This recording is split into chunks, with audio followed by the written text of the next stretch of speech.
Hey, hey! Happy Star Wars week, I guess, because May the 4th was Monday, and yesterday was Revenge of the 5th, and today, I guess, is Attack of the 6th, right? Anyways, I'm going to show you guys a quick and dirty loot filter so that you can see everything that you can start as a good base for crafting your weapons and equipment in Diablo 4 Lord of Hatred. So let's just get right into it. Here we go. Okay, guys, here you go. I'm going to go through a quick and dirty, easy to craft, to build loot filter that will show you all of your common ancestral gear. But for blue and yellow, it's only going to show you ancestral gear if it has a star. So 1 GA or better. It's going to show you all of your legendaries, whether they're normal, ancestral, or GA starred, because you want to break those down and get all of your affixes leveled up. It's going to show you your uniques and your ancestral uniques. It's going to show all mythics and your talismans, so you can break those down and get the crafting material for doing talismans and stuff in the cube. So essentially, this is sort of like the crafter's loot filter, so that you can get what you need for crafting but filter out the other junk. So here we go. First off, if you haven't already, go to game, go to options, go to gameplay, and scroll all the way down to here. Enable loot filter shortcut on game menu. That'll help out. So enable that. Mine's checked already. And what that does is it makes it so the loot filter comes up right here in the game thing. So the very first rule, I have this set, I've named it Ancestral. So I've named it Ancestral. The very first rule that I did, if you go over here, you can do, so you're going to add, you're basically going to click new filter, you're going to name it, you're going to hit confirm. And then under new filter, you're going to hit this add rule button every single time you want to add a rule. So it just made it like rule number 8, but I don't need my rule number 8, so I'm going to show you what I did. So you're going to hit add rule, and you're going to have this hide. I think it'll by default, it'll say show rule 1. And you're going to go to this edit rule, and you're going to not add any condition, but you're going to go to this visibility tab, and you're just going to, you might be on show, but what you're going to do is go to hide all. And that's what you're going to do, and that's all you're doing. No condition added, stuff like that. It says if you do no conditions, visibility will refer to all items in the game. So you're hiding everything. Second rule that I made, so I did a show rule.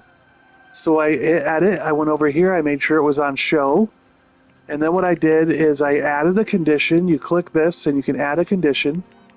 And when you come to the pull down, you can get different things. Now, I don't need that. So my pull down, I picked item rarity match. So that. And for this level, I said legendary, talisman sets, mythic, unique, and unique. So I want to show all those. So now I started with hiding everything. Now I'm just telling it, okay, now show the legendary, the uniques, the mythics, and the talisman sets. And then I said, and then in addition, of those, only show me things that are 900 power. So I did another add rule, and I clicked on edit, added condition, and the condition I picked was item power range, and I went 900 and 900, so I'm only seeing ancestral items. Then I added a rule that said, now, for those, so this is showing every legendary, every unique, every mythic, every talisman. The reason I'm doing this is because now I'm saying, of the stuff that's 900 item power, now, of those, I only want to see the item rarity matches that are magic and rare.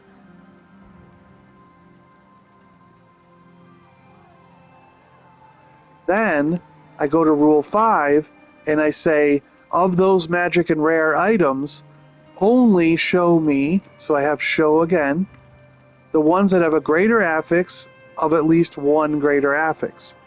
So I went to this condition, greater affix check, and it must have at least one greater affix. So the combination of these three rules, this one, and this one, is showing me only ancestral items that are magic and rare that have one greater affix.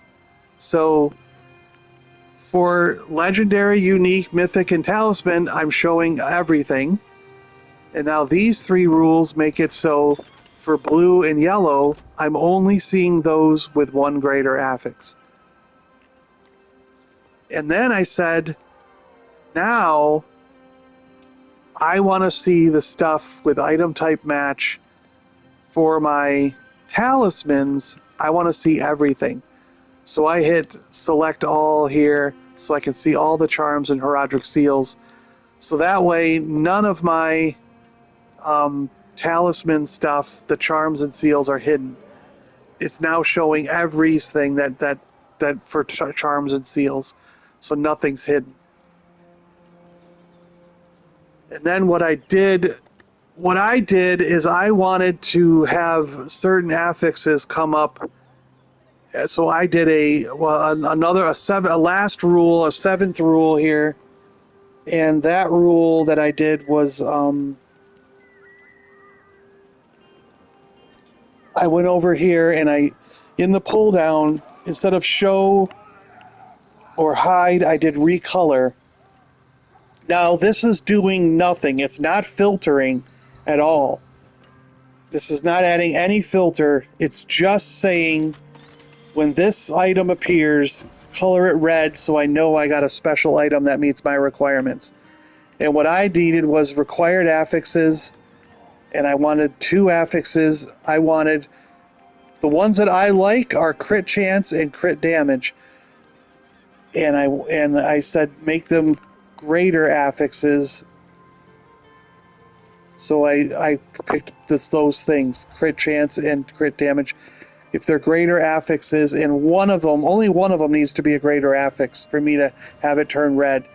And what that does is that means that if I get a yellow or a blue that has a greater affix, and it has either crit chance or crit damage, it will show up red on my screen. So I know right away I got a really cool item in my bag, so as a drop. So I want to make sure I take a look at it and save that item, because that might be something I want to start as my base when I craft from it to make something really cool. So that is basically the 6 rules here are the simple 6 rule loot filter that will only show you those specific things that you want, which are ancestral commons of any kind, ancestral magic and rare that only have 1 star, and then all legendaries, all uniques, all mythics, and all talismans. So that way I don't miss anything and I can craft what I want, but I'm filtering out the garbage blue and yellows that are not worth starting as a crafting item. Because really, I only want to start with a blue or yellow if it has a star. I don't need anything that doesn't have stars on it, you know? It's not worth starting to craft from those. So these 6 rules are the simple rules, and the order. The order makes a difference that you want to do them in. So I hope that helps. And just to show you that it works, I've got this series of items here that I can throw on the ground, and I can show you that they work.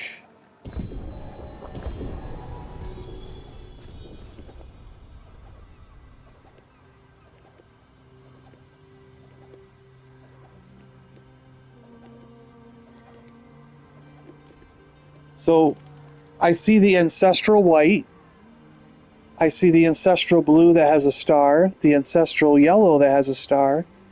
I see an ancestral yellow, an ancestral unique with a star. I see a unique without a star. I see a purple with a star, purple without a star. Legendary without, legendary that's ancestral. So it all works out fine, and the rest of the junk is hidden over there. So when I go to pick everything up, that was the junk that was left behind. And to show you what the junk is, I can turn off my loot filter in the wheel, and now I see that I've got the yellows, both ancestral and regular, blues ancestral and regular, and the whites that were not ancestral were hidden. So you can kind of see that it did the right stuff. And if we throw down some charms and seals and stuff, you want to see all these. So we got 1, 2, 3, 4, 5, 6 charms on the ground. We want to be able to see all those. So if I toggle my thing back on, you can see that all 6 are still there. So that way you're free to pick up all your charms. So that shows you that how it works, and that it does work for your items. So yeah, that way you can craft and not have to worry about bringing in junk that is, not usable as a base for crafting. So I hope this really helped you guys out. Let me know if there's any other questions in the comments below, and yeah, have a great day. Have fun. All right, guys, I hope that helped you out. Like I said, if you need any questions or anything you want answered, just leave a comment below and we'll see if we can make it work out. Yeah, thanks a lot for watching. I do appreciate it. Without you, we would be nowhere. So thank you a lot for watching. I really appreciate it. Stay awesome out there, everybody. Leave a thumbs up if you liked the video, and I will catch you guys on the next one, all right? See ya! The Super Awesome Game Channel is part of the Super Awesome Geek Show network. Please check the description below and subscribe to the channels that interest you.